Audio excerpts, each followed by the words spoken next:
Hello everyone, welcome back to our channel Be The Learners. In this video, we are going to discuss various literary elements that have been used throughout the poem, that is Rain on the Roof.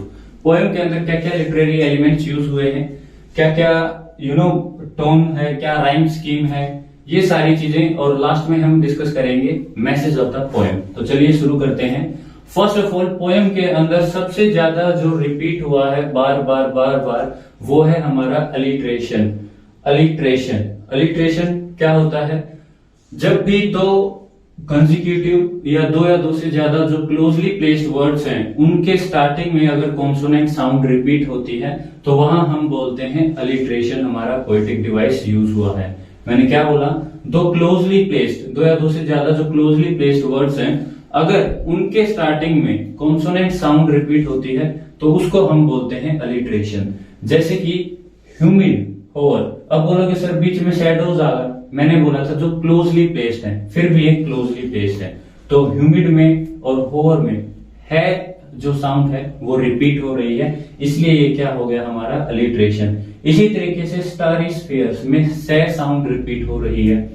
Next है press pillow, प sound repeat हो रही है। Lie listening, ल sound repeat हो रही है। Next busy being, their threads, the sound repeat हुई। Darling dreamers, the darling dreamers. तो जब भी ऐसे जो क्लोजली प्लेस्ड वर्ड्स हैं और उनके स्टार्टिंग में कॉन्सोनेंट साउंड रिपीट होती है, वहां हमारा पोएटिक डिवाइस जो है वो कौन सा यूज होता है? अलिट्रेशन। Next is onomatopoeia.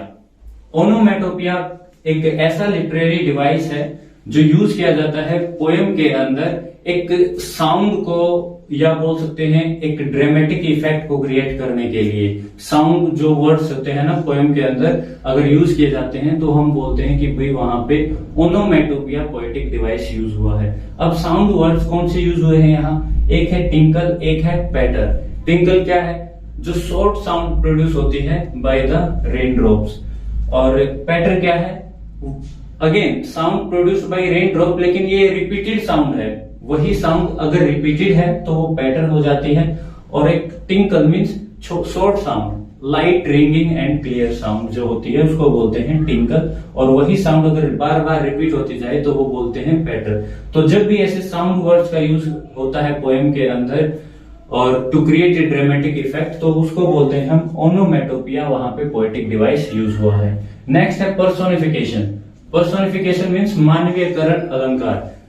जब भी हम नॉन लिविंग थिंग्स को लिविंग की कैरेक्टरिस्टिक्स दे देते हैं या किसी ह्यूमन बीइंग की कैरेक्टरिस्टिक्स, जैसे डार्कनेस को हमने क्या बोला कि वो सैड है और वो रो रही है, इसलिए अब डार्कनेस तो नॉन लिविंग थिंग है, लेकिन हमने उसको बोल दिया कि भाई वो रो रही है। तो रो रही है, ह्यूमन की कैरेक्टरिस्टिक उसके अंदर डाल दी, तो डार्कनेस का हमने क्या कर दिया? पर्सोनिफिकेशन। इसी तरीके से रिकलेक्शंस, जो यादें हैं, वो हमने बताया कि वो बुन रही हैं धागों को एक वूफ में, मीन्स एक वेफ्ट में, यानी कि कपड़े में वो बुनती जा रही है। अब यादें थोड़ा बुन सकती हैं, तो इसका भी हमने क्या कर दिया? पर्सोनिफाई कर दिया हमने, इसलिए यहां पे क्या डिवाइस यूज हुआ है? पर्सोनिफिकेशन। अब जान लेते हैं पोएम की राइमिंग स्कीम क्या है। राइमिंग स्कीम के लिए हम लास्ट के वर्ड्स को देखते हैं। अब ये साउंड क्या है? होवर, तो इसको हमने रिप्रेजेंट किया ए से। फिर स्फीयर्स, डिफरेंट साउंड है, तो डिफरेंट जो है लेटर यूज होगा वो क्या हो गया हमारा? बी। फिर डार्कनेस, अगेन डिफरेंट साउंड है, तो क्या यूज हुआ? सी। टीयर्स, अब टीयर्स और स्फीयर्स सेम साउंड है, तो स्फीयर्स को हमने डिनोट किया था बी से, तो टीयर्स को भी हम डिनोट करेंगे बी से। अब पिलो, इनमें से किसी में भी मैच नहीं करती है, साउंड अलग है, तो इसको अलग लेटर से डिनोट किया, इसको हमने डिनोट किया डी से। फिर बेड, बेड भी किसी से मैच नहीं कर रही साउंड, तो इसको भी अलग। पैटर, ये भी किसी से मैच नहीं कर रही, इसको अलग लेटर से। अब head, over head bed, head bed same है, तो इसलिए इसको हमने ई से। तो ये राइमिंग स्कीम होगी हमारी A B C B D E F ई।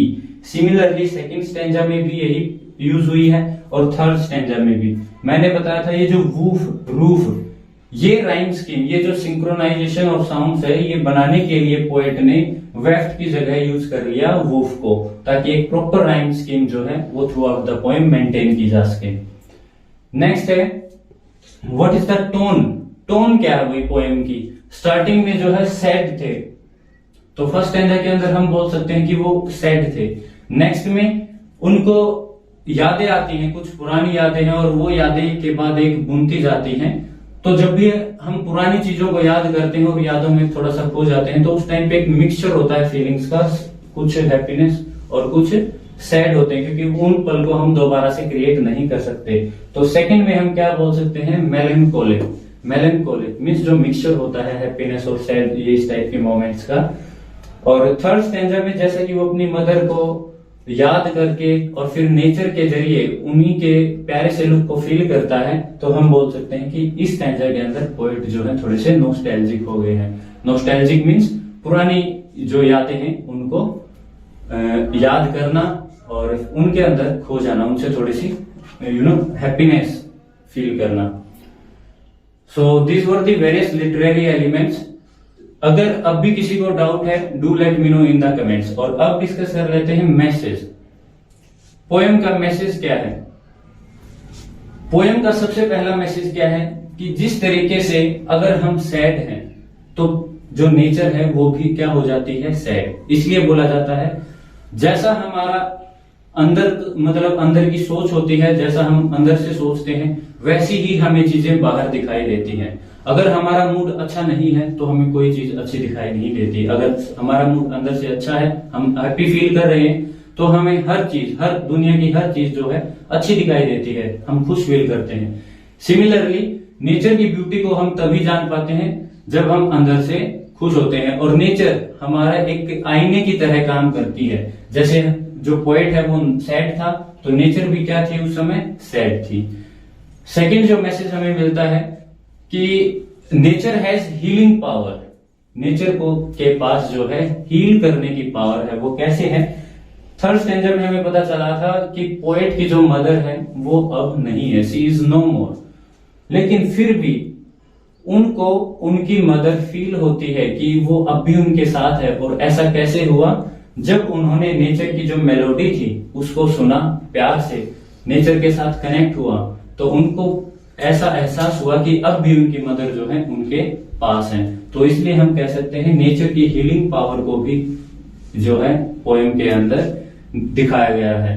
और क्या मैसेज हमें देखने को मिलता है कि भाई जो नेचर है, अगर इसे हम ध्यान से देखते हैं, ध्यान से सुनते हैं, समझते हैं, ये हमें बहुत कुछ सिखाती है।